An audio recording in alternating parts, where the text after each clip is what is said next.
Сіздерге мындай айтканда да бир аз кичине маалымат кылып атабыз. Рахмат уюштуруучуларга, урматтуу менен рахмат. Кичине болсо да мен сабагым аз угулганына мындай өтө сүйүнүп атам.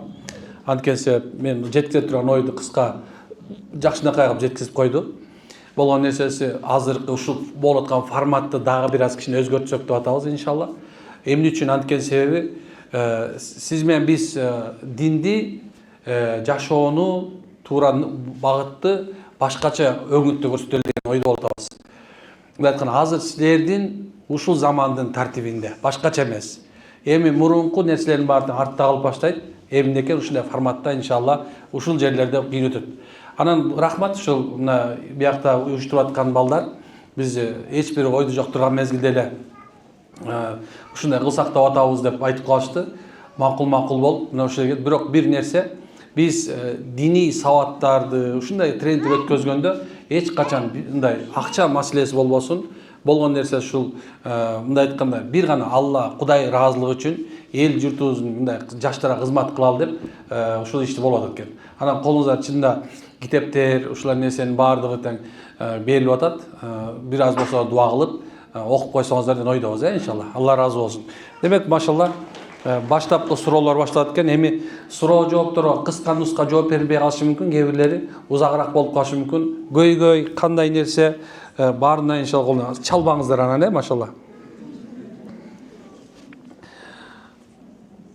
Ассаламу алейкум устаз, сизден Алла ыраазы болсун. Сизге суроо, мен медреседе окуйм, анан илим жаатында окуйм, бирок илим менен чоң Куран жотторундагы чоң алып кетмейт. Кантип алып кетсем болот? Ла мушкила эме сизге Алла абдан ыраазы болсун, машалла. Албетте Куран жаттоочу болгон жакшы, Куран жаттаптыр, илим алса андан жакшы. Аллам береке берсин. Ар биринин өзүнүн эмеси бар, манхаж деп коет, жолу бар. Балким сиз азыр окуп аткан устаздардан мүмкүн болсо бир аз өзүңүздүн окутуп аткан устазыңыз менен, мугалимиңиз менен бир кеңешип койсоңуз дагы жакшыраак. Анткени ал сиздин кандай деңгээлде экениңизди билет экен, намазды антип баштасам болот дейт. Турасыз, анан баштайсыз, болду. Так, жеңил экен, Аслан устаз, сиз окуган китептердин кайсысын сунуштайсыз? Мен баардыгыңарга өмүр баян окугула деп айтмакчымын. Өмүр баян. Бүткүл дүйнө жүзүндөгү, мисалса, кээ бирлер мемуар жазгандар болгон, мага мемуарлар жагат да, эмнегедирчи. Мен апам өтө өзгөчө китептерге эме кылып, анан эң биринчи окуганда мен Лениндин өмүр баянын окугам да. Анан Маркс, Энгелис, ушундай бир адамдардын окугам. Анткени мен аябай коммунист болом деп жүргөн бала болчумун. Пионер болгом, октябрёнок болгом, пионер болгом, комсомол болуп баштагам. Анан ошондон сөйтөсө чукуртпай жок болуп кетпей. Анан эмне кылаарын билбей калган мезгилде, анан субханалла, ушу Алланын насиби экен. Мен апам ушундай бир көп нерсе акырында китептерин баарын окуп бүтүп, баягы жерде калбай калганда, анан жанагында 22-чи съездге чейинки бүтү мындай айтканда ошону окуп салгам да. Анан акырында бир китеп туш болуп калды, мен динди тандоого чук болуп калдым. Энциклопедия атеиста дегенди. Ал ушунча эме ошол жерде кээ бир мындай айтканда бир башы келип туура эмес, бияна туура эмес болгон себеби мен ошо динди түшүнүп калышыма себепкер болгон. Ошондон мен баарыңарга айтмакмын, өмүр баян окуңуздар. Өмүр баян, жакшы адамдар, мисалы азыркы эле заманда мисалы алса, эми конечно бизде азыркы тенденцияда баарыбыз эле бай болуп, миллионер болгубуз келип атат. Миллионер болгондон кийин эле анан кийин как будто проблема чечилип калчудай эле баарыныкы. Мен айтмакмын, жашоодо из калтырып, аркасынан миллиондогон адамдарды багыттап, туура жолго салардан окугула деп айтмакмын. Өмүр баян окусаңар да. Анткени себеп көпчүлүктөр жашоого мотивация берип жүргөндүн баардыгы тең эле же муunu өлгөн болуп эсептелет, же болсо жакында мына көрсөңүздөр керек, мынакей көчө мурда күнү эле Америкада турк жарандары, мурунку турк жарандары Америкада жашаган, ушунчалык үй бүлөлүк даражаны көтөрүп жүргөндөр акырында өзү аялын өлтүрүп, балдарын өлтүрүп туруп, андан кийин өзү кошо өлүп, мындай кооз жашоосу жок болуп кетти, байкадыңарбы? Мындайларды эмес, балки жашоодо сизге багыт бере турган. Мен даже азыркы мезгилде силерге дагы бир нерсе предлагать этмекмин. Мисалы алсам, мага жакты, мынакей Садыр Нуркожоевич менен Камчы Кыдыршаевич жөнүндө жакшы бир сон неме чыкты, документальный фильм чыкты, көрдүңөр болуш керек. Дагы да көрүп кое бергиле да. Мисалы мен көптөн пайда алдым деп айтам. Мисалы кино жагынан көрсөк. Ал эми өмүр баян жагына келгенде Эң биринчиси азыркы мына кыргызча сон келген пайгамбардын өмүр баянында окусаңыздар, бул жагы аягы сон болот деген ойдон Кудай кааласа. Көп өмүр баян окуңуздар. Устаз жүрөктү сезим угуу туурабы же акылдыбы дейт. Албетте субханалла, бул көп убакыттарда сүйүү маселесине келгенде, анда акылыңыздан жүрөгүңүздү укпайсыз да. Эгерде бирөө айтып аткан, мен ушуну сүйүп калдым, без него не могу дегендер бар го. Никак невозможно. Анан кийин субханалла, мындай айтайын деген нерсем ушул, кээ бир убакыттарда точная наука деген бар да. Эки жерде 2-4пү же 5пи? Жо 5 ай. Кантип эле 4 болсун? Эки жерде 2-5. Карасаң, бирок эч кимдер макул болбойсуңар менен. Демек, жашоо дагы ушундай экен. Эгерде силер башында туура точный тандап албасаңар, мен досум Нуржигит айткандай, Кадырбек айткандай, апасы мынтип айтты үйлөнөрүнүн алдында, балам, көзүңдү ачып алгындагы үйлөнгөндө көзүң жумуп жашайсың деген да. Эмне үчүн мындай айтып атам, анткенсе, кээ бир убакыттарда акылга салып көрсө бай, сулуу, бар десе төп келишкен коо сүйлөп турган болушу мүмкүн. Бирок жүрөккө салып келгенде карасаң субханалла, эмнегедир сага жаман мамиле кылып койчудай сезиши мүмкүн да, туурабы? Мына ошол мезгилде биздин илгерки ата-баба жана башында бир айткан жокмун, жашоодо тажрыйбасы алдында болгон ата-энеңерди карагыла, атаңарга, апаңарга айтып көргүлө. Анан кыргыз биригүүчү эл бизде, билесиңерби аны? Мисалы алсам, мени чоң кеминден бир аз уш жерде туруп элечи, бирөөнөн чалып койсоң, ушакчы жеңилерип жатып патырдайт берет баардыгынчы. Ошентип бири бирин билип коюш керек экен да. Ошентип анан кээ бир убакыттарда акылды эмес, балки азырет эме кылышыңар керек болуп калат. Жанагындай акылдагы сезимди укпай калышы мүмкүн. Но бирок кээ бир убакыттар бар, акылды карай турган нерсе бар. Мисалы, зомбулукта сезим менен мен муну сүйөм деп жашай бербейсиң. Ал жерде акылды иштетишиң керек болот. Кээ бир убакытта бар субханалла, сага жакшы мамиле кылып атат, бирок жаман мамиле кылып аткан адамды көрүп туруп, ал адамдын жакшы жагын карап, акылда сезимиңди ойнотуп койсоң, же ойлонтуп койсоң жакшыраак болот. Эми өзүнчө сүйлөшкөндө сон болмок да. Башкача түшүндүрүп берет элем. Жалпылаганда ооруп болуп кетет экен. Кантип жашоодо жакшы чөйрөнү өзүмө тапсам болот. Оп-оңой эле субханалла, ары карайсың, бери карайсың, тамеки чекпеген, наша чекпеген, субханалла, мечитке өзү баратканды карайсың, болду ошол. Эгер аял болгон болсоң, жаныңдагы бирөө сени дайыма кой, подружкам, бул жерге кылбай эле коелучу, кел башкача жашайбыз, кел мындай улууларды карап деме кылалы, мындай бар эле эме боло бербейт экен деп мындай сага багыт жакшы тарапка берип турган чөйрөнү тандаш керек. Жалаң оюн зоок өткөзгөн чөйрөдөн алысыраак болуңуздар. Анткенсе жаштыктын эң корото турган чоң мындай биз жашоодо өкүнө турган нерсебиз бул убакыт. Бирөө сурады, канчадасынан 24-те атаң бар, 24-те болгон, ушу мен болгондо дейм мен даймачы. Мисалы саз мынакей отуруп кээ бирлериңер 30-тамын атса, 30 жашымда болсо, мына мен ушундай болсо дейм да. Эмне үчүн билесиңерби? Анткени өкүнбөгөн адам болбойт. Адамдарга Алла Таала бардыгына тең.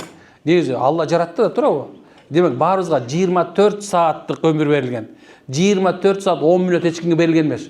Демек кимде ошо 24 саатты туура колдонгонду үйрөнсө, демек машалла ал туура досту тандасын, жашага туура колдонуп жашагысы келсе. Эгерде сизди түнкү ибадатка эмес, түнкү клубтарга чакырып аткан болсо, сизди мындай айтканда бир иш кылалы деп бир жакшы жумушка чакырбастан, кел азыркында айтканда синтетик наркотик чегели деп аткан болсо, кайсысын тандайт элеңер? Же болсо мисалы алсаң, сизди үй бүлөдөн ажыраш деп аткан болсо, кээ бирлер жана айтты го, урмат сонун айтты, азыр жанагындай психологдордун ичинде жанагындай бир кээ бирлер сен жашооңду туура танда, он абьюзер, от него уходи дегендер болсо, андайлардан дос болбойсуңар. Мен тамашалап айткан кээ бир сөздөрүмө көңүл бурбаңыздар, макулбу? Кээ бир нерсени анткенсе сүйлөө өз методологиясы бар да. Ошол менен кээ бир сөздөрдү мындай бир өзгөчөлөп коебуз, Ийгиликке жетүү үчүн билим жетишүү же адеп да керекпи? Максат өзгөртүү алсыздыкпы же акылдуулукпу? Акча мансаппы же куралбы дейт. Машалла, сонунаки. Ийгиликке жетүү үчүн билим жетиштүү. Илим бул өзү жетишсиз. Адеп бул ал-адабу нисфул илм дейт пайгамбарыбыз. Адеп дейт, бул илимдин жарымы деген. Адамдар менен сүйлөшө билүү бул акылдын жарымы деген. Адамдарга жакшы мамиле кылууну үйрөнүү бул адамдын камил экенин билгизет, толук экенин билгизет. Адамдардын арасында жашоого ыңгайлаша билген адам бул дүйнөдө бардык нерсеге жетишет деген. Дагы бир нерсе бар. Hazreti Али айтат: илим менен адеп айкалышканда адамдын сулуулугу бетинде чыгат деген. Кимдин илими, адеби мындай төп келишкен болсо, анын сөзү угулбай калбайт деген. Кимде адеп болсо, бирок илим аз боло турган болсо, адеби менен адамдардын сүйгүнүнө жетип кетет. Пайгамбарыбыз мындай деп айтат: а эмне себептен силер дейт, кул адамдарга жакшы мамиле кылып, алардын жүрөктөрүн кул кылып албайсыңар дейт. Бул деген нерсе экөө бири-бирин айкалышып турат деген сөз. Илим эки түрлүү бар. Көзгө көрүнбөгөн илим бар, көрүнгөн илим бар. Адеп да эки түрлүү болот. Бул көзгө көрүнгөн адеп бар, көзгө көрүнбөгөн адеп бар. Эгерде карай турган болсок, жакшы өңүттө караңыздар. Жабрейил периште 600 канаты бар. Bir какканда 50 миң жылды өтүп отурган Жабрейил периште пайгамбарыбызга мындай деп атат: "Эй Мухаммад, сен өзүңдүн үммөтүңдүн арасында эң адептүү, мүнөзү жакшыларга сүйүнүштү кабар бер. Анткени алар түнү менен тахажжуд окуп, күнү бою орозо кармаганын соогуна ээ болушту" дейт. Мынакей. Деме айтайын деген нерсе эмне экен? Адеп, ахлак, ошо менен илим экөө айкалыша турган болсо, сиз ийгиликтин үстүндөсүз. Бирок илим адепсиз боло турган болсо, адеп илими жок боло турган болсо, экөөнү адаштырып салат. Анткени илимсиз адептүүлүк кыла турган болсоң, кээ бир нерсени эмнекен мындай ашепке кылып ийишиң мүмкүн. Карагыла. Өзүңдүн аялыңа олтургучтук тартып бербейсиң, бирок башка бир аял келип кала турган болсо, кечирип койгула, элегантный мындай укмуш болуп чыга каласың да. Бул сен адебиң адептүүдөй көрүндү, бирок илим жагына келгенде сен субханалла зына кылдың. Карасаң, сен эми субханалла ушундай эмне болдуң? Үйүңдө күйөөңдө алтыным мен, берекем мен, сизди Султан Сулайманмын деп чыгып атпайбы азыр? Ошентип атасың, бирок эмне элге барып туруп күйөөңдү жамандадың, сен адебиң субханалла эмне болуп калды? Илими жок болгон себебинен адашууга барып салды. Эгер дүйнөлүк нерсени караңар келсе, анда эки жүздүүлүк деген нерсе бар. Адеп менен эки жүздүүлүк кылып коюшу мүмкүн экен адамдарга. Ал эми илим менен болсо, адам эч качан эки жүздүү болбойт экен. Устаз, адам жашоодо максат өзгөртүү алыстыкпы же акылдуулукпу дейт. Өзү максат бирөө эле, аны өзгөртүш мүмкүн эмес. Түшүнүңөр, максат бирөө эле, ал Б точкасына барыш керек. Б точкасына барыш керек да. Аны өзгөртө бериш болбойт. Унутпагыла. Адамдар авалки мен бүгүн китеп окусамбы, жоксо манту жесемби деген максат эмес бул. Так, бүгүн Kia 5 айдасамбы, жоксо Kia 8 айдасамбы деген бул максат эмес бул. Так, 2 этаж үй салышым керек, 3 этажны кылышым керек. Бул максат эмес бул. Мунун баары муктаждык. Ал максат ал башкача болот. Кандай десе, ал сени бактылуулукка апарыш керек. Нерсеге жетүү бул бактылуулук эмес. Түшүндүкпү? Нерсеге жетүү бул максат бактылуулук эмес. Үйгө жетсең, бул сен бактылуу эмес, ал временный бактылуулук. Суп-сулуу кызга үйлөнсөң, ал временный бактылуулук. Крашка тийсең, бул временный бактылуулук. Кара, бүгүн Lexus, эртең Pexus деген машина чыгып калышы мүмкүн. Бул временный бактылуулук. Ал эми сенин бактылуулугуң качан билесизби? Качан бул дүйнөдө дагы жүрөгүң тынч, о дүйнөдө жүрөгүң тынч, бул максат. Муну өзгөртүш мүмкүн эмес. Хоббини өзгөртсө болот. Бүгүн кышында лыжа тебесиң, жайында велосипед тебесиң. Хобби өзгөрө берет. Түшүнүктүбү? Бирок максат өзгөрбөйт. Өзгөртүшүнө кереги жок. Акча максатпы же куралбы дейт. Акча бул курал. Көчөнүн бир соон эмени Жорж Сорос бар го. Өтүп кетти. 4 жүрөктү алмаштырды, 5 жүрөк алмаштырды. Кана окугандар барбы өмүр баянын? Канча жүрөк алмаштырды? Мен эле карап турасың, айтып койчу аны. 4 жүрөк алмаштырды, туурабы? 5-инчисине болбой калды. Ошону айтат да. Мен акчаны дүйнөлүк максатым деп ойлоп жүргөм дейт. Көрсө ал курал экен. Ал мага өмүр бере алган жок дейт. Ошол себептен кайсы нерсе адамга өмүр бере албаса, аны тозокко, бейишке сала албаса, ал субханалла курал эле ал, бирок максат эмес. Устаз адам жашоодо эң биринчи эмнени оңдошу керек? Ой жүгүрүшүм же шартымбы дейт. Ой жүгүртүп оңдош керек. Жашоодо туура жолдо бара жаткан жок, мен ушуга токтолом, токтой тур. Көп экен бирөөнүн эле суроосу. Имам Шафи рахимуллах деген чоң бир аалым өткөн. Ал так болгон себебинен аны Шафи деп коюшкан. Шафи ушунча точный немецкий точность бер жакта калат экен да. Ошо киши айтат экен. Эгерде дейт, бир эле сөз адамзаттын баарын жетсе, анда бардыгы бактылуу болмок дейт. Бардык амалдар ниетке байланыштуу деген. Бардык амалдар эмнеге байланыштуу экен? Ниетке байланыштуу. Мисалы алсам, мен сизге бир айтып берейин. Бир молдоке айтат да, сүйлөшүп отуруп, молдоке дейт, в чем секрет успеха дейт алчы. Молдо эле успешный болуш керек экен да. Айтып атам, эчтеке жок. Мага бир нерсе айтып берчи дейт. Кайсы нерсе бар дейт. Аны айтып атам, мени апам мен атам Аллага вакыф кылып берген мени. Вакыф деген билесиздерби? Алла табыштап салган. Ошонун себебинен, субханалла, ишенесиңер, мен эмне үчүн муну айтып атам анткенсе, ар бир нерсе ниетке байланыштуу. Ай, ниетиңди оңдо. Алла Таала мен бай боломун же болбойм десеңчи, сен болбойсуң эч качан. Сен бай болом де. Мен ийгиликтүү болом. Менин балам сонун чыгат. Менин кызым сонун жерге турмушка чыгат. Мен бактылуу боломун. Мен диндар боломун. Мен намаз окуймун. Мен жашоомду оңдойм. Мен жашоом бурункундай болбойт. Мен жашоом субхана мурункулардай болбойт деш керек да. Бир күнү мен айттым да, Алла, эми эчтеке акчам жок. Билесиз дейби? Эчтеке акчам 0 тиын жок. Адам болгонбу Кудай? Кол көтөрүлөчү ким ушундай болгон болсо? Баарыбыз экенбиз. Бир сотка алып алдым 2000 сомго Nokia. Аны эми 6 сом, 1 мүнөт сүйлөшкөнгө 6 сом. Эмне кылам? Алып алдым, ким менен сүйлөшөрүмүн билбейм. Ошондо отуруп анан кийин баягы жерден ойногон эле баягы змейкада 2000 сомго алгам, төлөй албайм десеңиз. Ар карайм, бир эми молдо болгондон кийин бар, байке берип турчу 2000 сом, берип койду. Аны акырында алмашып баарынан сурап бүттүм уже, кайра тигинен сураш керек болуп калды. Тиги карызды бериш керек да, карыздан эми ойлосоңуз, ошону кайра төлөп бергенге 2000 сом жок. Анан субханалла кетип баратам, акчам жок, эчтеке жок, 2000 Nokia кармап алгам, сүйлөшө турган эч ким жок. Анан айтып атам, я Алла, мен сенин диниңдемин да. Я Алла, сен мени эмне үчүн мындай эметип атасың? Сен мен болду түшүндүм дедим. Экинчи жашоомдо эч качан кереги жок нерсе албаймын. Өзүмдө жок болуп тургандан кийин эч качан карызга эчтеке албайм деп Аллага сөз бердим.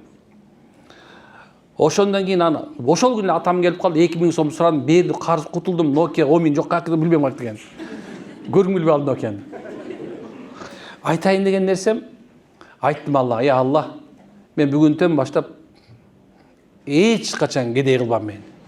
Эгер сен мен ушундай кылып кое турган болсоң, мен жашоомдо субханалла кыйналып кетет экенмин. Сен мен динге тандадыңбы? Болду дедим. Болду ошол менен. Ушул мезгилге чейин бир принципим бар, 4-сүн кошуп коеюнчу, мейли. Кереги жок нерсени эч качан албайм да.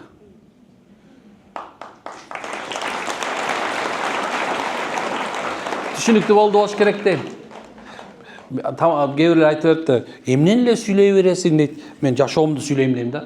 Анткени жашоомдо болгон нерсе гана сени туура жолго багыттайт. Сен ошондо теге сабак ала алсаң жашоодо, анда сен туура ниет кылганды үйрөнөсүң.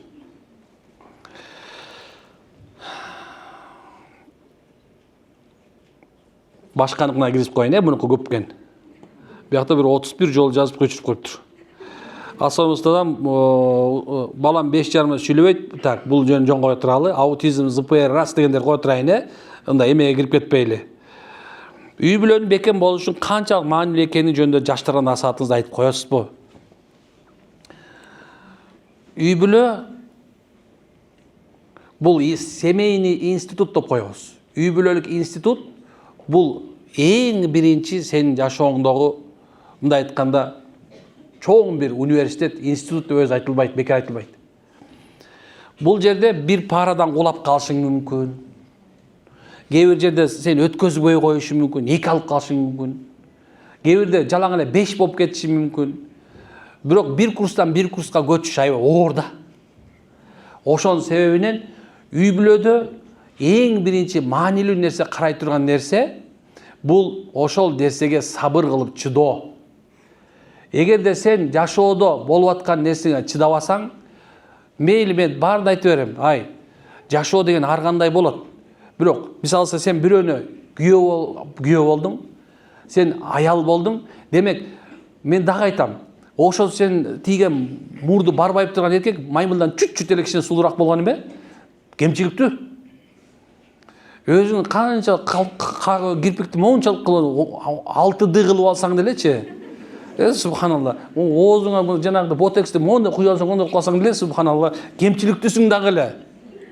Ошол сен эч качан унутпагыла, мына кимде үй бүлө бар болгон болсо, ким үй бүлө курып аткан болсо, жашоодо субханалла ошонун баары кемчиликтүү болот, сен көтөрүшүң керек. Көтөрө алсаң гана жашоо болот. Эгер көтөрө албасаң, не сошлись, друг друга не поняли, как-то не так пошло, а я так не думала деген сөздүн баардыгы тең субханалла жашооңо келе берет. Бирөөнү күнөөлөп коюш оңой, бирөөнү үйрөтүп коюш да оңой. Бирок чынына келгенде жашаганда ошону көтөрө билген бул оор. Ошол себептен бир туугандарым, мен кыздарым, балдарым, мына үй бүлөлөр, үй бүлөсү жоктор дагы, үй бүлөлөр субханалла көтөрүмдүү болла. Көтөрүмдүү болсок, иншалла баары сонун болот. Эркектер чыдамдуу болла. Аялдар сулуу болсун мейли, кооз болсун, өзүн карасын, карабагы болгула. Эгер аял киши өзүн карабай кое турган болсо болбойт. Шариятта күнөө болот, билесиңер ушуну. Аял киши күйөөсүнө көрүнүш үчүн сулланбай койсо күнөө болот. Десем баарыңар эле карайсыңар.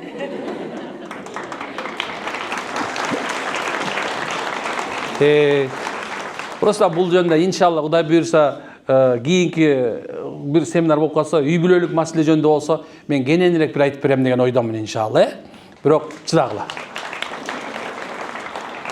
Азыр эркек аялдын ортосунда баланс бузулуп, коомдо ажырашуу көп болуп жатат. Аятан көрүшүп турбас болуп калды. Эми урушам мен эми. Мен нерсе айтайынбы? Туура бул жерде историясын жазыптыр. Үй бүлөлүк институтту бузуу үчүн силер ойлобогула.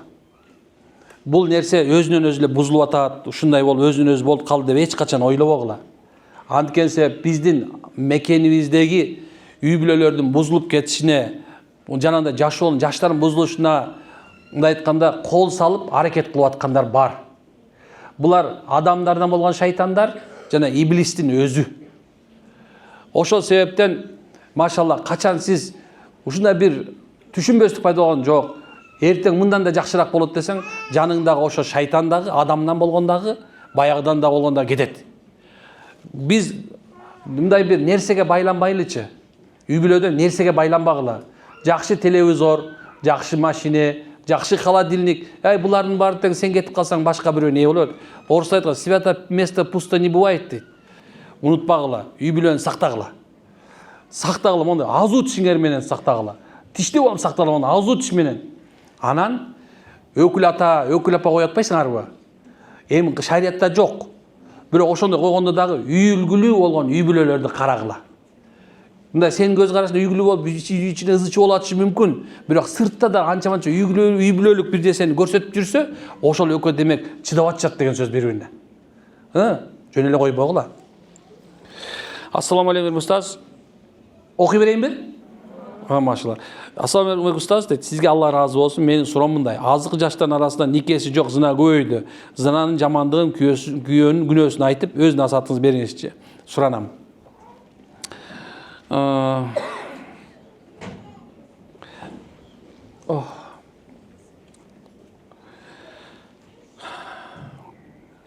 Ушу жөнүндө айтпай эле коеюнбу? Баарыңар эле билесиңер да күнөө экени. Күнөө дейм. Миллион тема айттым бул жөндөчү. Инстаграмга кирсеңер, зынанын зыяны, ушуна зынанын аябай көп айттык. Эмне үчүн билесиңерби? Анткени ошол канчалык көбөйсө, коомдо проблемалар көп. Мамлекетибиз оңолушун каалайсыңарбы? Үй бүлө оңол каалайсыңарбы?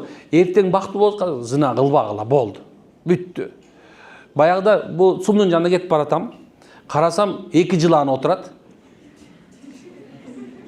Жана жыландар илгери бизде айылыбызда кетип баратканда сай бар болчу, сайда субханалла жыландар толтура болуп бири-биринен монтип жырмашып алып, ушунча көп жанагындай бир буюктуу болгон жыландар бар эле.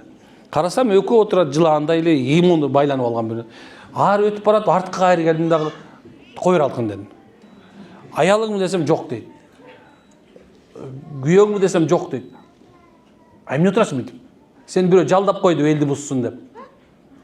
Десем жок дейт. Эмне отурасың? Друг-друга любим. Моуга күйөө кетти, анан любит көрсөтөт дедим да. Сен азыр убактылуу керексиң. Эй, сүйлөшүп атасыңарбы? Силер убактылуу керексиңер. Силер менен эгер үйлөнө турган болсо еркек, ошол замат эле килгенде ала качып кетет. Бол, сен мени сүйүп калмыкчы деп элечи. Эгерде субханалла сен ушундай бир күйөөгө тийин келип аткан болсо, тигерде сразу айтат, мен ал анан барам дейт. А эгерде жок, жанагындай бир временный любовьтерди уже тоок сүйүүнүн пайдасы жок. Временный нерселер. Эки артист менен дамайт. Эки артист. Бир артистка Нобель премиясын берсе болот. Чыгарынын алдында боёнот, ушундай кылат, алдынан чыгып туруп, тим эле тирүү шумдук. Же болбосо жолдон картошка курганды билбейт алчы. Картошка курганды үйрөн. Кийимди таза кармаганды үйрөн. Бала бакканды үйрөн. Апаңдын тилине көн. Мына сен ошондо ошол эле үйүңдө көргөн нерсе тиги үйдө болоруну унутпа. А жанагы эркектер бар го, жана альфонстор көбөйүп кетиптир азыр. Эптеп эле бир кыз эмет аны мактанат бир күнү магачы бирөөчү. Мен канча кыз менен сүйлөшүп, атаң башынан бар. Баягы кыргыздын сөзү го. Айтайын деген нерсе ушундайлар да бар. Ошон үчүн бул зына. Чистые отношения деп коет. Таза отношения только после никаха.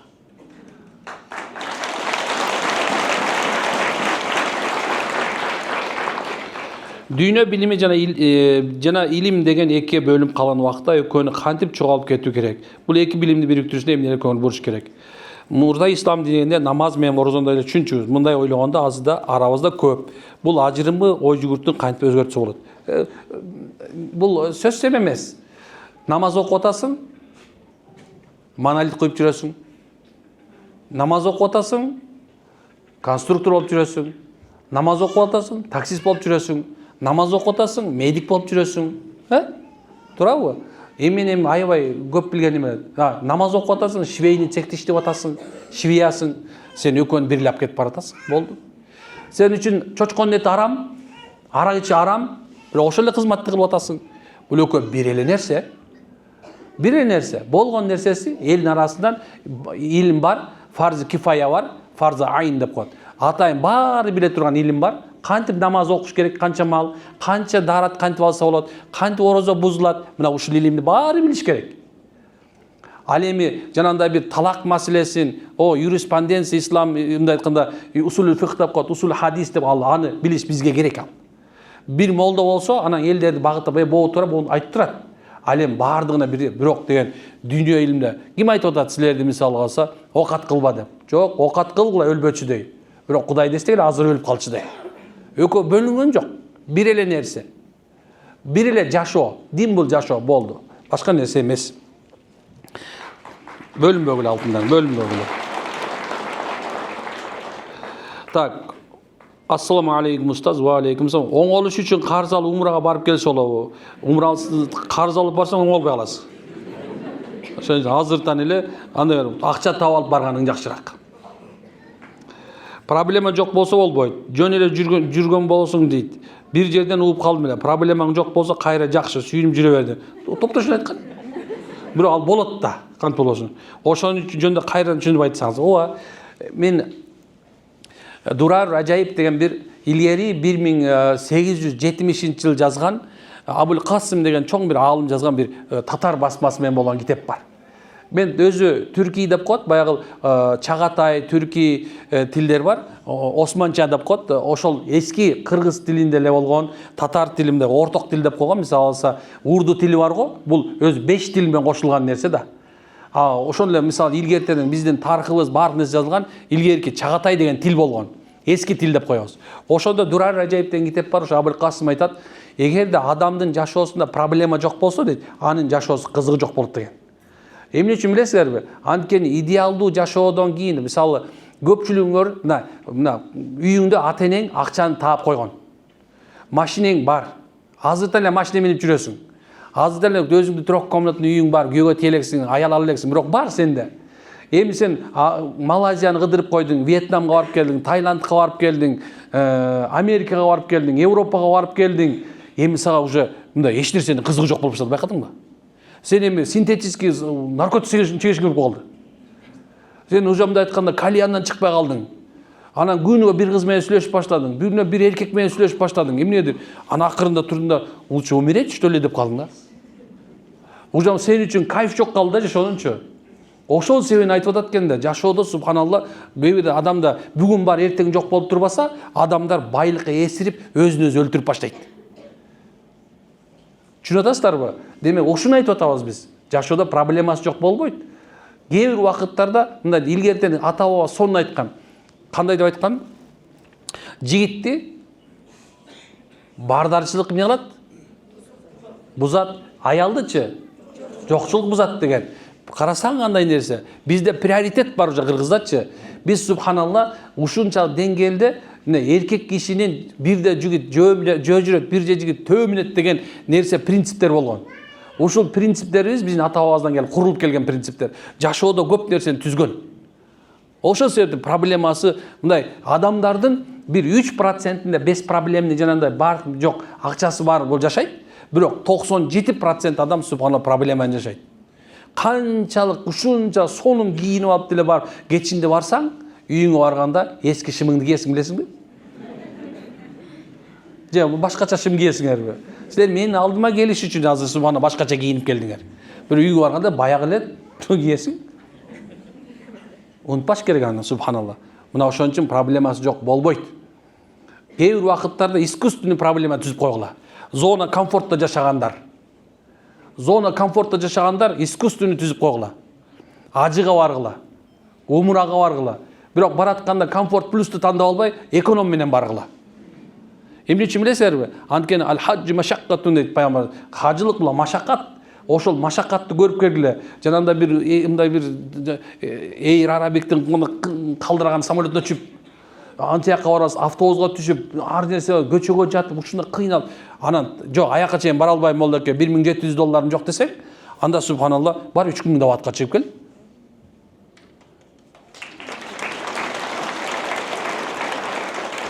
Адамды зона комфорт бузат. Унутпагыла, комфортко көнүш оңой, бирок чыгыш оор. Комфорт түзүп алгандан көрө кээ бир убактарда субханалла мен көп балдарды билем, комфортто жашагандар. Бирок ушунча деңгээлде адамды бардарчылык не көп убакча бузат. Мен бардар болула деп айтам көбүнө. Анткени бирок бардарлыкты түшүнө алгандар ошо менен жашай алат. Байлык кээ бир адамды бактылуу кылат, кээ бирде бактысыз кылат. Ким байлыкты кандай колдонот? О, жакшы бир сонун китеп бар. Фадаил садакат деген. Ошо китепте мындай деп айтат. Байлык бир жылаан сыяктуу, кобра барго, кобра. Эң уусу, күчтүү болгон жылаан сыяктуу. Эми дейт, ким байлык дагы ошол жылаан сыяктуу, бирөө башынан кармайт экен дагы, уусунан, жылаандын уусунан дар жасайт экен. Бирөө куйругунан кармап, аны эмне кылат? Чагылып өлөт экен. Ошол үчүн башынан кармагыла, анткени башынан кармагандар, туура кармагандар байлыкты. Ал адам субхана ошо менен өзүнүн бейиштигин чаап жүрөйт. Агер аягынан куйругунан кармап алсаң, анда бир күн наша чегесиң, бир күн арак ичесиң, бир күн зына кыласың, бир күн бирөөнү өлтүрөсүң, ошентип акырында чагылып өлөсүң деген сөз. Мына ушундай. Кечирип койгула. Так, мен магазинде кассада иштейм, намаз окугандар хозяиндер, бирок жакында тамеки койду, иштесем болот. Иштей бериңиз, машалла. Иштей бериңиз, эчтеке болбойт. Ассаламу алейкум устаз. Балам, так, бул кайрыле сүйлөбөгөн экен, а? Так, биз азыр медицинада окуп жатабыз. Бизде азыр моралдык жана иман жаатында кыйналып жатабыз. Бизге бир мотивация берип коесуз суранчы. Жан дүйнөбүз кыйналып жатат. Мындай учурда сиздин бүгүнкү тиреңиз сабагыңыз дабыл болуп жатат. Алла ыраазы болсун. Мен сизди медицина окуп аткан болсоңуз, анда бейиш менен сүйүнчүлөйм.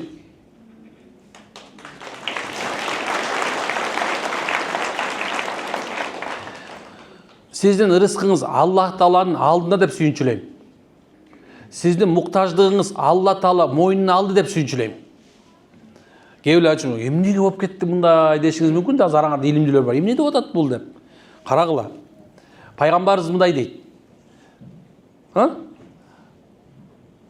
Ким элдин муктаждыгы үчүн окуса, элдин муктаждыгын бүтүрөм деп аракетте жүрсө, жалаң эл үчүн, үммөт үчүн кызмат кылып атса, Аллах аны муктаждыгына жетиштүү дейт.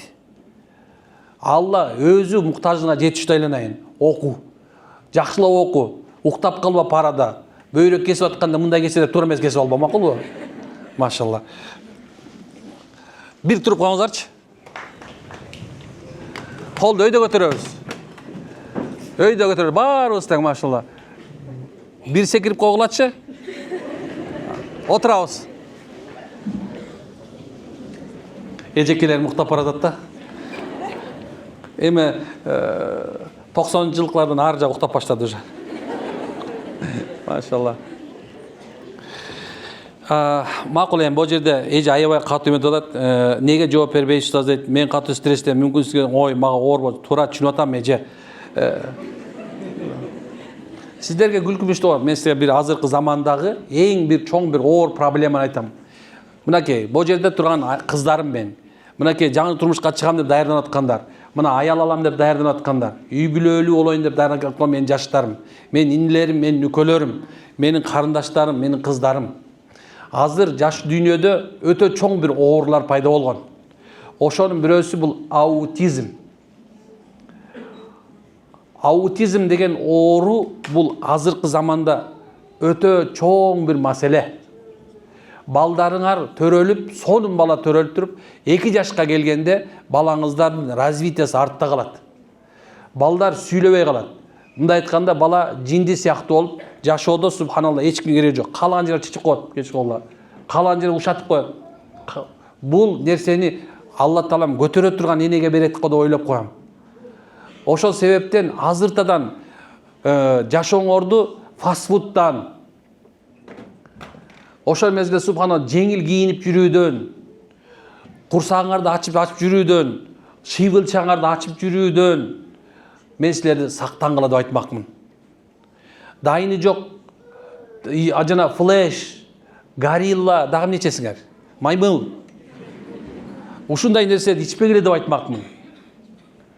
Өзүңөрдүн мындай айткан жаштыгыңар ПП дебейин, здоровое питание колдон келсе илгеркидей эле койдун майын жегиле. Өзүңөрдүн субхан ден соолугуңарды карагыла. Ар нерсени кыла бербегиле деп айтмакмын. Эркектер айланайындар.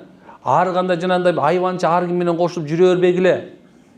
Эркектер өзүңөр субханалла ар кай жактан жанагындай бир оокат деп некен өлүп калчу десе боло сууктарда жанагындай бир жүрбөгүлө. Өзүңөр ден соолук карагыла. Анткени бизге деген Кыргызстанда эгерде официалды айта турган болсом, мисалы, примерно бир 10-15 миң, 20 миңге жакын уже мындай айтканда аутизм менен ооруган балдар бар. ЗПР, РАС, ЗРР дейт булар. Аябай чоң маселе бул. Өзүңөрдүн ден соолугуңарды карагыла. Өзүңөр моралдык жактан да эч качан чөкпөгүлө. Чөксөңөр деле ошол эле нерсе болот. Баарыңар апатияга түшүп каласыңар. Көпчүлүктөрү, кыз жаштардын көпчүлүктөрү жанагындай бир панический атакаларга болуп калган. Өзүлөр жашагысы келбейт, эч ким менен сүйлөшкүсү келбейт. Бул жан айтпайын деп атканым ушул болчу, анткени мен прямой ушу менен алектенемин. Мен муну 15 жылдан бери алектенемин. Адамдар менен иштеп атып, сүйлөшүп атып, көпчүлүгүн адамдардын проблемасын билебиз. Илгери Зомбиленд деген китептер, кинолор чыккан болчу. Мен ойлоп турмун, булар кандайча бул адамдардын жаныбар басып жүрөт, бирок эмне болот деп. Ошол кино азыр келген, азыр билесиңерби? Силер билбейсиңер ошону. Муну бул эненин зыркырап аткан нерсе мен жөн эле коеюнчу десип, бирок эже карачы, жооп мен стресс мен билем эже сиздин стрессиңизди. Анткени себеп субханалла мен сиздин балдарыңызда мен жашайм. Бирок мен таң калган нерсем وَنُنَزِّلُ مِنَ الْقُرْآنِ وَشِفَاءٌ وَرَحْمَةٌ لِلْمُؤْمِنِينَ деген аятка мен өлө ишенем да. Смертельно ишенем, өзбекче айткандай. Субханалла, Куран, дин, бул субханалла адамзат үчүн чоң пайда. Канча бессең деле динсиз субханалла болбойт деген сөз бул. Мен мындай реклама кылгым келбечи эле, бирок эженин айткан үчүн айтып атам. Апарыңыз иншалла. Кимде балдар 2 жаштан өтүп сүйлөбөй атса, отставание болгон болсо, баштары жанагындай бир кыйналып аткан болсо, алып баргыла иншалла. Эмне үчүн окуп айтканбыз? Окуйбуз. карайбыз. Так, ассаламу устаз, мен бир кыз менен жакында сүйлөшүп баштадым, анан ал көп аалымдардан сүйлөшкөн арам деп уктум, бирок биз нике кыялык деп жатабыз. Бирок 07.07.2027 жылы ага чейин жазышып турсак ошол тууралуу.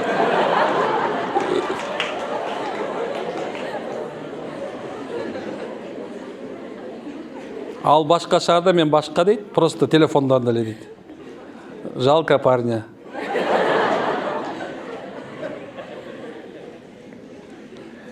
Эми ушунча болду. Эжекелер, мындай улуу муундагылар мени жаман көрбөйсүздөр, шарият сөзүндө шарым жок эми. Эми ушунча болду, ушу сүйлөшкөндүн зыянын жөнүндө айтып берейинби? Эркек бул мындай өзүнчө бир, кандай десем, Алла жараткан бир махлук. Ошонун себебинен эмнекен аял кишини бир карап, анан аял кишинин тандоосуна коебуз. Эркек киши аялды минтип бир карайт да, анан сакоо эмес бекен, тили эмес бекен деп билиш үчүн өзүнүн апасын атасын жиберет дагы, ар жак бер жагын каратат, бүттү. Ошо сен бир көрөсүң. Эркек киши бир көрсө эле любой сүйө берет. Анан аял киши болсо через глазок мындайынан тиги баланы караганга уруксат берет. Нормально депчи. Анан ата-энеси барат да карайт. Карап туруп анан кийин бала деген жакшы экен, иштерман экен, мындай жумуш бар экен, мындай кылат экен деп да кетет. Канчалык көп сүйлөшкөн сайын ошончолук азыркы мезгилде экинчи проблема бул баласыздык, тукумсуздук. Буга мен именно ушул нерсени коюп атам акыркы күндөрү. Анткени балалуу болбогон көпчүлүктөрү 10 жыл сүйлөшкөн, 5 жыл сүйлөшкөн, 3 жыл сүйлөшкөн болуп эсептелип атат. Бул медицина ушундай, шариятыбыз бекеринен муну арам деп койгон эмес. Макулбу, анан 07-ге чейин күтпөй эле, сразу эле болду деш керек, бүттү, алам деш керек. Кол чая берсең болот мейли. Так. Ассаламу устаз, тажап кеткен жоксуздарбы?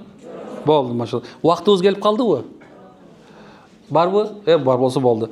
Ассаламу устаз, эгерде жашоо жолдошум намаз окуп алса, кантип тургузабыз? Кичинекей балабызды танцы, гимнастика берсе болобу? Кичине кезинде. Күйөөңүзгө дуа кылыңыз. Бир эле нерсе ушу күйөөлөргө, мына кимдин күйөөсү бар болсо, машалла күйөөңөргө дайыма жакшы дуа кылгыла. Жакшы эле дуа кыла бергиле. Аялдын эң чоң күйөөсүнө кыла турган жакшылыгы ага дуа кылыш керек.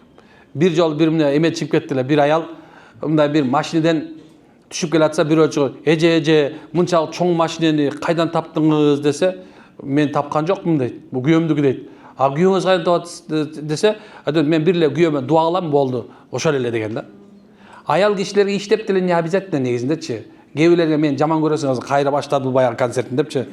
Жок, мен концерт баштаган жокмун. Просто силер өзүңөрдүн обязанностуңарды мындай жоготуп алдыңар. Аял кишинин орду албетте субхана күйөө тийип, анан мындай силерге карьера деле керек жок болчу. Карьерный рост 1 бала, 2 бала, 3 бала, 4 бала карьерный рост болчу. Анан силердин балдарыңар жакшы ээрчи чыга берсе, анан жакшы жерге тие берип турган болсо, машалла сиздин ким экениңизди билет. Кыргызда сөз бар. Атадан кем бала, атага тең бала, атадан артык бала. Эгерде кимдегим өзүнөн артык бала тарбиялай алган болсо, ошол эң жакшы эне, эң жакшы ата ошол эки. Мына ушул. Башкача эмес. Кээ бирлер бар, мындай, бирок бир нерсени унутпагыла. Взятка берип, да бир нерсе кылып, чоңоюп баратканыңарды балаңар министр болуп калса, да бир нерсе болуп калса, мынакей, менин балам менден артык болду, мен сону тарбиялаптым деп эле койгула. Бир окуя бар. Бир күнү бир бала чоң бир министрлик кызматка келиптир.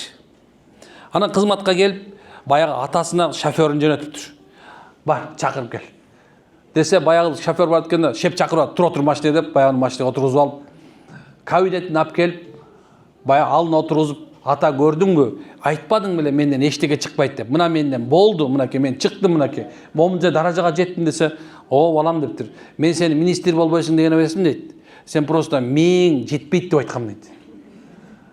Сен эгерде мээң жеткенде, акылың болгондо, анда менин шоферим жөнөтпөй, менин алдыма дуаңды алмаксың деп айткан экен. Ошонун себебинен машалла.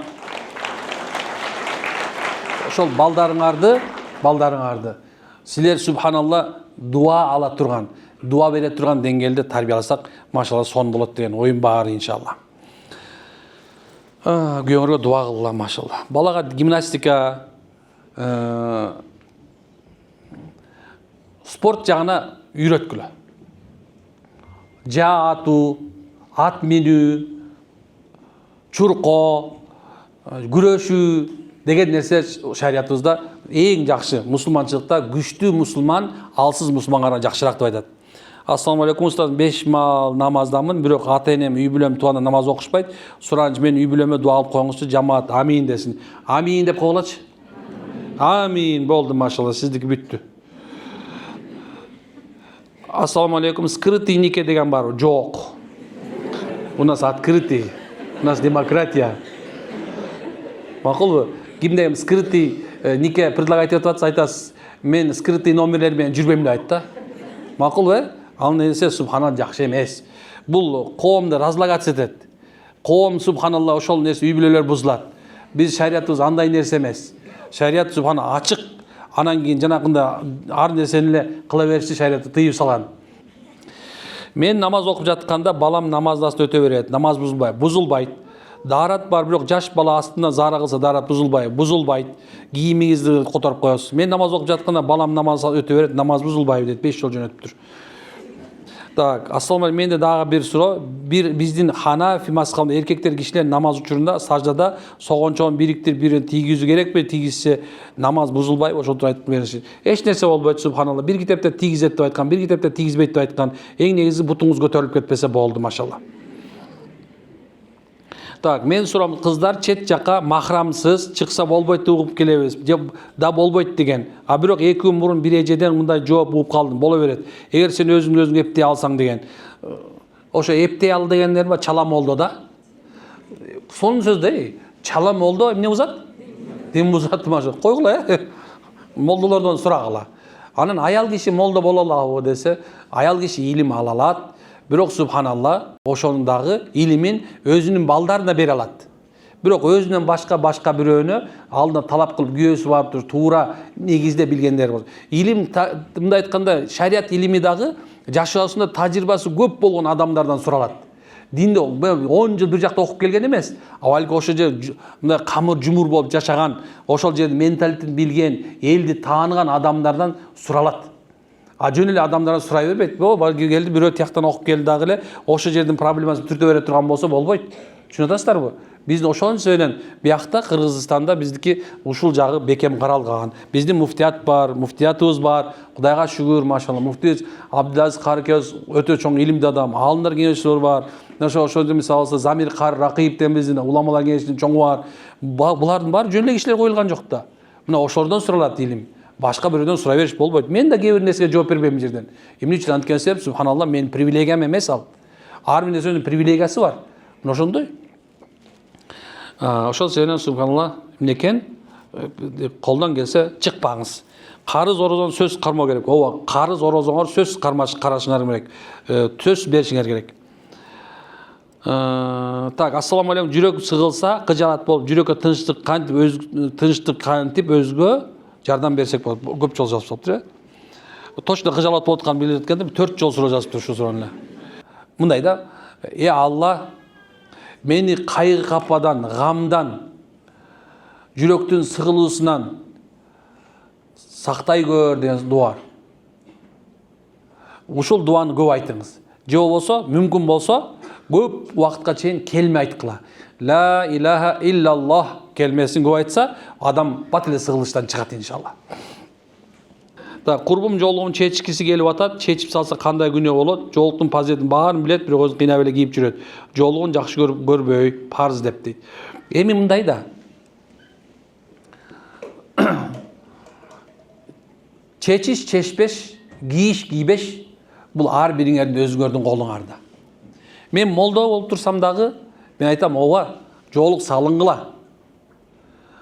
Жоолук салынбай койбогула деп айтпайбыз. Жоолук парз деп айтышыбыздын себеби бар. Бул менин буйругум эмес бул. Бул Алланын буйругу. Сен өзүңдүн мамилеңди Алла менен чечесиң уже. Түшүнүп атасыздарбы? Ошол себептен бир дагы молдо жолдо жолгузак кетип баратса, эмнекен, жоолук салын деп айтпайт. Сенин ишиң ал. Карындашым өз ишиң. бирок жол салынганын фазилети ушул. Алла ага салкын жел берет деп айткан. Мен бир жолу мындай кылдым. Өзүм да жана любопытный Варвара деп коет го, мен ошондаймын. Бир нерсе болсо эле текшерип баштайм да мондай. Анан мындай кылдым. Бир эме менен 4-5 жолго жок эже менен ысып атасың дедим. Жайдын чилдеси ысып атасың десем айтат, ооба ысып атам дейт. Кайбай тердеп атам. Салфетка берип койдум. Аябай ысып атасың, ооба ысып атам. Анан кийин 4-тө туруп калды, суроо деген билесиңер да. Анан кийин бер жана 4-5 жолукчан келип, ысып атасың жок деди. Ысып атасың жок, ысып атасың жок. Салфетка жок, сөз кереги жок деди. Мен ошондо субханалла, мен мындай нерсе эң чоң акыйкатка эме кылдым. Апа боло турган аял кишиси бул жолуктан коркпогула демекчимин. Жол салынгыла. Так, мен сүйлөшкөн бала менен үйлөнөрүнүн алдында баланын апасы каршы болуп калды.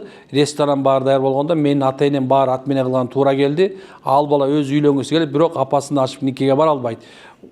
Туура эле болуптур, машалла. Памперстен чыккан бирөөнө тиги макулбу?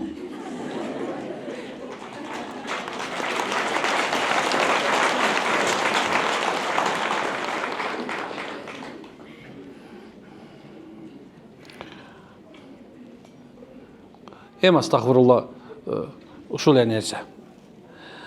Так, арак ичкен, наша чеккен жаштарга жүрөгүнө тийчү ойгончу, ошол жаман адаттан арылуу үчүн жакшы сөз айтып кетиңизчи, Алла разы болсун дейт.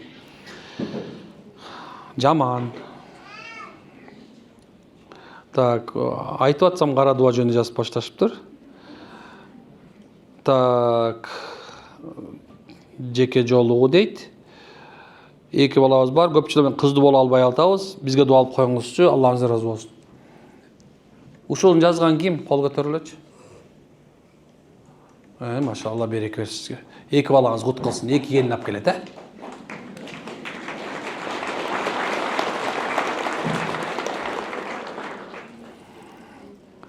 Так, биз marketplace тармагында элдерди окутуп онлайн саат үйрөтөбүз. Азыркы проблема көптүгү акча жагынан. Ошону M+ кошконбуз. Кандай туура болот M+ жөнүндө? Мен бул жөнүндө түшүнө албайт экенмин. M+ жөнүндө эметпейм, marketplace жөнүндө билгенчим бар. Бул нерсе проблемасы да жок, бирок ошол жана муслим деген да чыгып турго, Ошондой бар, ушундай да эметсеңиз болот. Так, сиз менен жолуккум эле жеке дейт. Субханалла, макул чыккандан кийин жолуксаңыз болот, иншалла. Так, бир 3 суроого жооп берейин, анан токтотойм. Макулсуздарбы? Машалла, сиздерде убактыңыздар кармабайын. Рахмат. Мен аябай сүйүнүп атам. Эмне үчүн сүйүнүп атам? Анткени себеп Кудайым буйрса, кийинки сабак уже Ошто болот. Эртең болсо билсеңиздер керек, Данияр Алтын туруп койчу. Тур. Могу жигитти көрүп атасыңарбы? Үйлөнгөнсүңбү сен? Ушуну баса калла. Ушул жигит, машалла, өтө бир сонун китеп жазды, мага өтө жакты, машалла. Көз тийип кетпесин, баягы кыйшайып калдым, оңолуп калыптыр, машалла. Көз тийип кетти, машалла, Алла разы болсун. Ушул жигиттин китеби менен сынак өткөзгөнбүз. Канча 3,5-4 миң киши 4 миң киши катышты. Жалпы республикалык болчу. Анан Кудайым насип кылып, мына эртең уже жыйынтыгы болот. Кайсы кеме деле? Анел Грантка барсаңыздар жакшы болот. Аякта да сабагыбыз болот, Кудай буйрса, 10 адамга умра койгонбуз. 30 адам мындай айтканда белек бечкекти болот, Кудай кааласа. Анан эмне үчүн сүйүнүп атам? Анткени себеп бизде Кыргызстанда китеп окуган эжелер көп экен. Бир анан 97% балл менен, машалла, ошо киши эжет алайда экен. Ошо киши биринчи орунду алып атат. Карасаңыз кандай нерсе. Анан мен эмне үчүн мындай айтып атам? Анткени сиздерден сүйүнүп аткан нерсем ушул. Биздин жаштарыбыз, сиздер, биз мындай өнүгүүнүн жолунда, өсүүнүн жолунда экенибиз дагы деле болсо эме. Анан эртең сабакка да катышыңыздар, Кудай кааласа, барып саат 2-де алдагы. Алда 2-де экен, Анел Грантта экен, Кудай кааласа. Бекер. Бизде баары эле бекер, негизичи, анан субханалла, дем салганыбыз деле бекер өзүчү. Сырамда ойлоп кетпеңиздер. Бизде баары эле бекер. Эмне үчүн билесиңерби? Анткени Алла Куранда мындай айт да, пайгамбарлардын оозу менен алар айтат: "Эй эл журтум" дейт. "О коомум, биз силерге Алланын улуктугун айтабыз, бирок бул нерсе үчүн силерден эч нерсе талап кылбайбыз" дейт. Биздин бериле турган ажырлар Алланын алдында дейт. Азыр отурабыз, Алланын алдында ажырларыбыз, соопторубуз бар иншалла. Ошол себептен колдон келсе келип катышып кетиңиздер эртең да. Ошто болсо 29, 28 Кудай кааласа Ошто ДКсында, Ош централь ДКсында экен. Ал жерде да Кудай сак болот. Оштого бир тугандарыңызды айтып кое бересиздер Кудай кааласа. Бирок билеттер деле жок калды, балким батып калса болот. Так, исламда жаштыкка өзгөчө маани берет деп айтылат. Жаштыкта жасалган кайсы амалдар адамдын бүткүл өмүрүнө эң чоң таасир этет.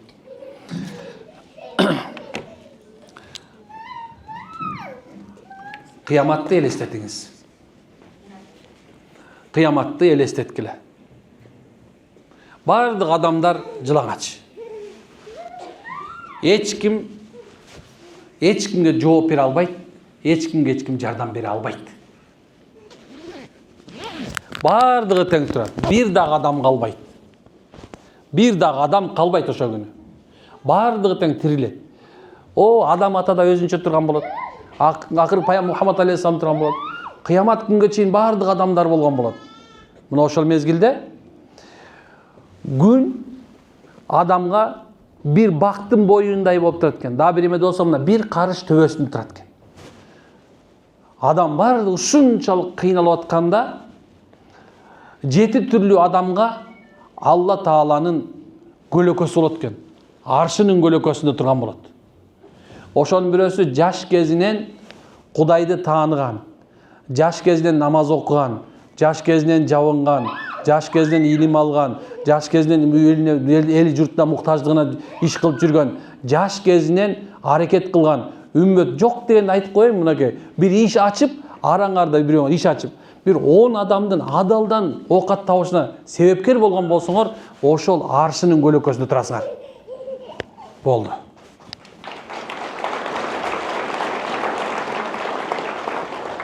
Hareket kılavuzmu inşallah? Hareket kılavuzmu? Katlayıp kolaç? Ay maşallah, anda olacağız. Boldu. Boldu değil mi? Saat 5'te kat başlıyor. Urmatlılar, barınızdan Allah abdan razı olsun. Bizge okşagan bir alsız, aciz, günökör bir adam durup otursunuzlar. Biz sizden razıyız. Sizler bizge dua alıp koyasızlar. Sizlerden ötünüç uşul. Men akırkı söz mağa dile berilmek, bирок азыр тане сүйлөп салып ошону бүтүрүп салайын деп атам. Анан калганы сизге.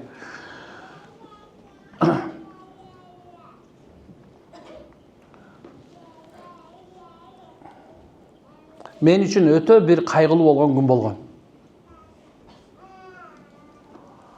Кайгылуу болгонум жашоомдо мен эң сатып мен аркама бычак сайып кеткен адам болгон.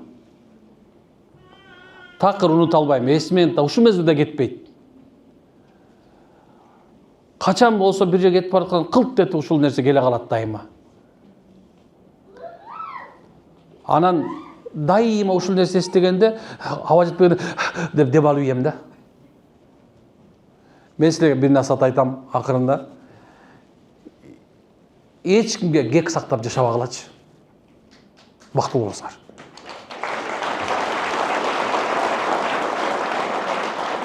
Алла разы болсун.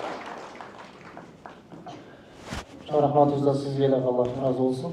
Жалпы ошол жерде отурган, жалпы улан кыздардын атынан, жалпы жаштардын атынан дегеле баардыгыбыздын атыбыздан сизге терең ыраазычылык билдиребиз. Алла разы болсун.